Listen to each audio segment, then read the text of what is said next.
আসসালামু আলাইকুম রহমতুল্লাহ। আপনি কি রাসূলের সাথে জান্নাতে থাকতে চান? তাহলে হাদিসটি আপনার জন্য।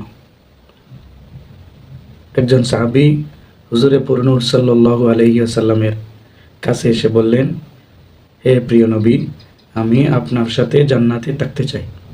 হুজুরে করিম সাল্লাল্লাহু আলাইহি ওয়াসাল্লাম বললেন, তোমার অন্য কোনো আশা থাকলে বলো। সাহাবী বললেন, লা ইয়া রাসূলুল্লাহ সাল্লাল্লাহু আলাইহি ওয়াসাল্লাম, আমার আর কোনো আশা নেই, আমি শুধু আপনার সাথে জান্নাতে থাকতে চাই।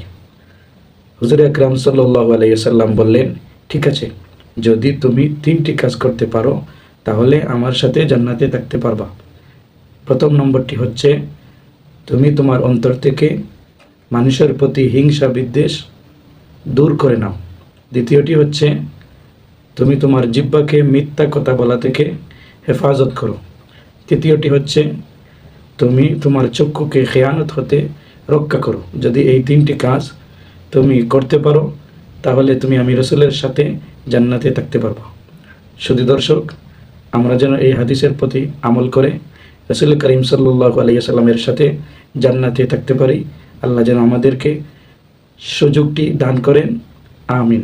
আসসালামু আলাইকুম রহমতুল্লাহ।